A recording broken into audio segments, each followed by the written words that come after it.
sou guerreiro. Eu sou o povo brasileiro.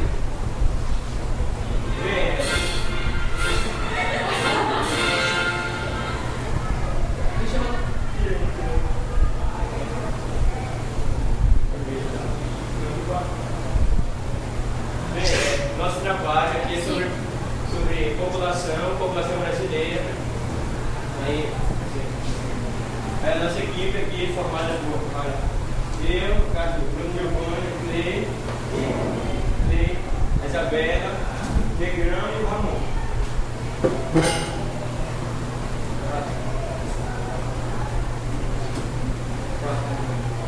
Bem, olha, uma só palavra.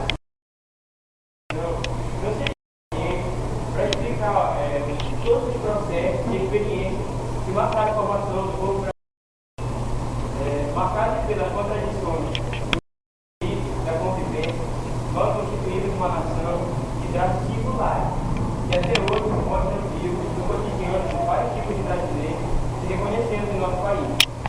Só que para a gente entender mais um pouco sobre população brasileira, nós temos que conhecer alguns conceitos básicos, como de raça, por exemplo, que é um termo usado vulgarmente para caracterizar ou para classificar determinadas populações de espécies biológicas.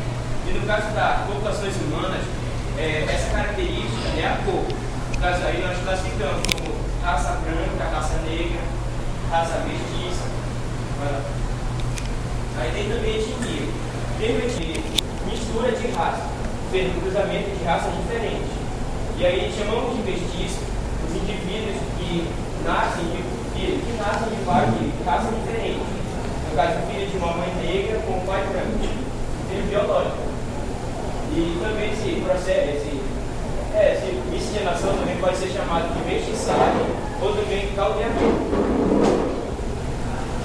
Temos aqui alguns exemplos de raça e grupos étnicos que participaram da formação do povo brasileiro.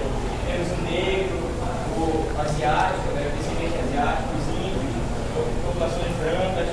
Aqui, ó, até como eles estavam representados aqui também, o famoso representando o escravo aqui no Brasil, Negrão representando o europeu, Isabela também é de tem os indígenas, existentes.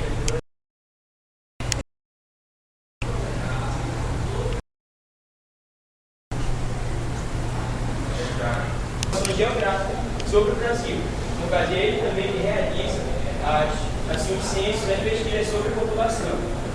E aí, o critério usado pelo IBGE para essa classificação da população quanto à raça é a autodeclaração. Ele vai na casa das pessoas, a pessoa tem que dizer o que ela se autodeclara. E, segundo a maioria das pessoas, eles acham que essa autodeclaração acaba causando várias distorções nas pesquisas. Porque, como no Brasil há muito preconceito, pessoas negras acabam se autodeclarando pardas e também pardas acabam se autodeclarando brancas. Aí isso é que a gente chama de questão dos pardos. É a questão dos pardos. E o pardo é o termo usado pelo IBGE que envolve as pessoas que não se consideram nem brancos, nem tão claros, assim, bem claros, mas também não são negros.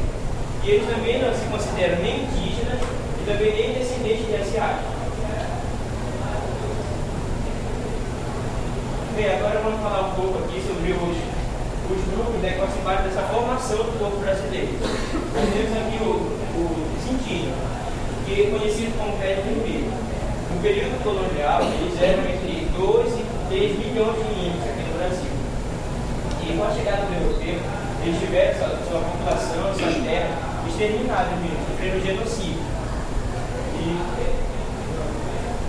aí, hoje no Brasil, os índios, após tantos anos de extermínio, já estão sofrendo, já estão conseguindo crescer, aumentar a sua população. Só que esse motivo, no caso de crescimento populacional, ele se deve a vários fatores. Porque ele está o aumento da taxa de natalidade dessas populações e também o aumento do número de pessoas que estão passando a se considerar indígenas.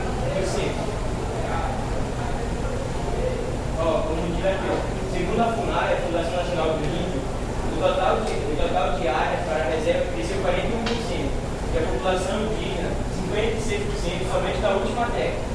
Aqui, esse é um outro fator também de crescimento populacional, que é o aumento da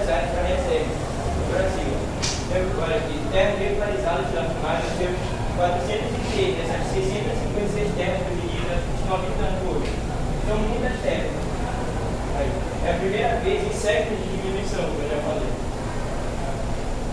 Não, vamos lá. Aqui, nesse gráfico aqui, a gente pode ver em porcentagem mesmo, a população indígena por cada região do Brasil. Olha, aqui a maior concentração na região norte, mas também na região nordeste e sudeste. Aí a minoria indígena na porção sul do país e na centro-oeste. Né?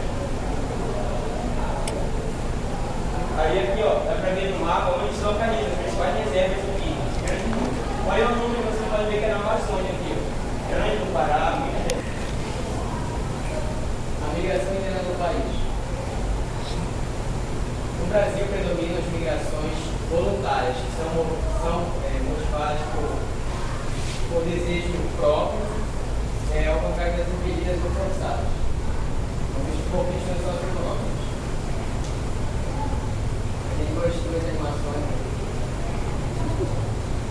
Mesmo tendo como principal condicionante, a faixa etária que mais migra é a correspondente entre 18 e 39 anos, e também tem a maior participação da população brasileira, como mostra o gráfico.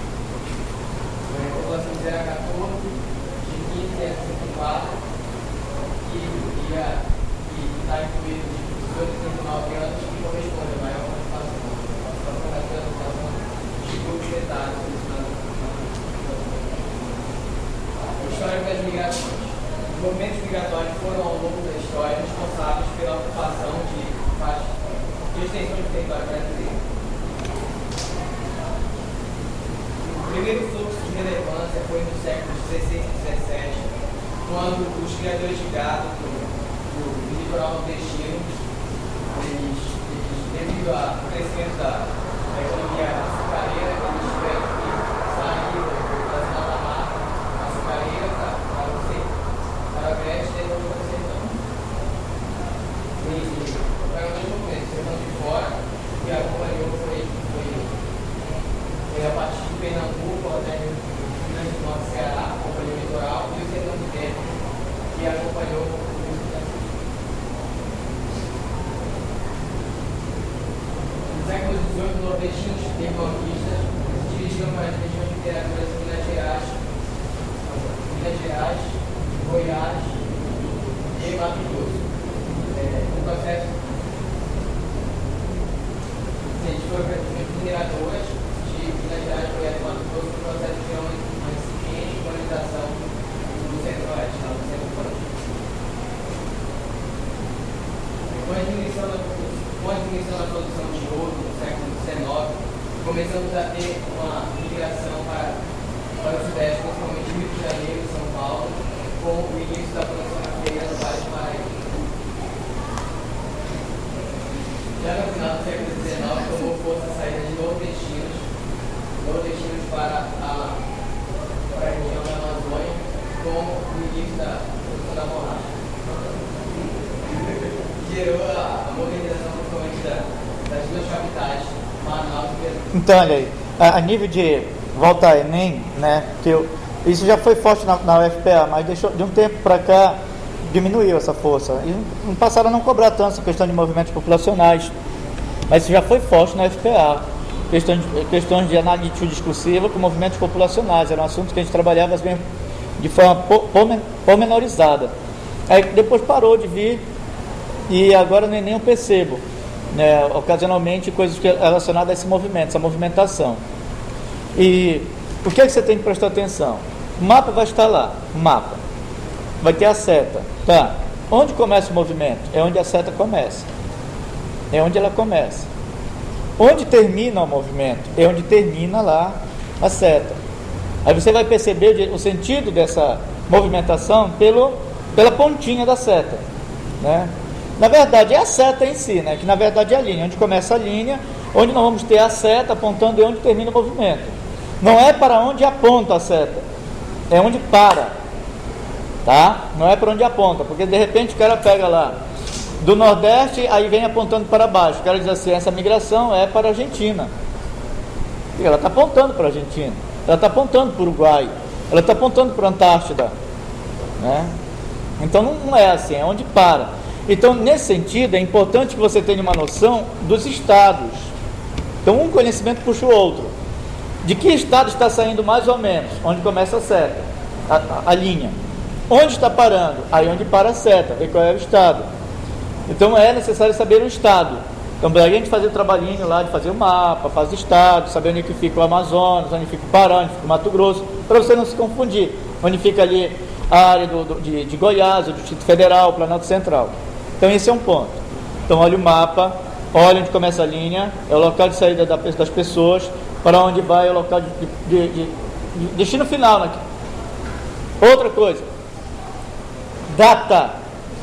O mapa precisa ter data, tá? Para ser mapa. A data lá em cima, relativa a que momento, tem que ter uma escala para ser mapa, senão é uma figura. Se não tem escala, é uma figura. Então, mesmo que seja uma figura de um mapa, isso é uma figura, isso não é um mapa, isso é uma figura, tá? Não é mapa. Mapa, se tivesse escala, tivesse título, tivesse especificando lá, fonte, somente uma figura. Então, essa figura aí, por exemplo, que período é? Lá está dizendo. Por quê? Porque nós temos movimentos no Brasil que eles são idênticos, de onde sai para onde vai, que se diferenciam pelo tempo. Então você precisa olhar que data é, que século é, porque o tempo vai dizer que movimento é. Então vai ter nordestino saindo da Amazônia do Nordeste para a Amazônia, século XIX. Vai ter nordestino saindo do Nordeste para a Amazônia. Segunda Guerra Mundial, período 1942, 1941, 1943. Nós temos o mesmo movimento de nordestinos para a Amazônia, década de 70. Aí eu quero dizer assim, eu já sei que esse movimento é nordestinos para a Amazônia. Que tipo de migração é? Migração interregional. Interregional, tem que saber o nome, porque isso pode aparecer no vestibular lá. Isso pode muito bem dizer que é um êxodo rural. Aí daí o cara vai dizer assim, êxodo rural. Não é. Interregional. Ou intranacional, pode dizer assim, mas é entre regiões. Intrarregional é dentro da mesma região. Por exemplo, ali da zona da mata para o sertão. Né? Intrarregional. Bem, aí daí o cara diz assim, tá, qual é o movimento? Nordestino para a Amazônia. Qual é a atividade? Borracha. Tem que saber qual é o período. Porque pode ser os grandes projetos na Amazônia. Pode ser borracha no primeiro momento. Qual é a borracha no primeiro momento? Lá na ocupação do ciclo. Segundo momento, por conta da guerra, que já não era mais ciclo econômico da borracha. Não tinha mais nada a ver com o ciclo econômico da borracha. Era por conta da guerra, bombardeamento das áreas de produção de borracha lá na Ásia. Os nordestinos foram convocados, muitos foram convocados pelo exército. Se for para o exército, lá, falar em exército, tem gente que já está indo, né? Já soube que tem um cabo, um cacetete, uma coisa assim. Diz que já está, me disseram que está até de cacetete. O cara disse, pô, tu vai ser soldado? Isso daqui não é polícia militar. Mas com cacetete, né? Não era com uma arma que nem o Saddam Hussein. De qualquer forma, tem que saber qual é o movimento.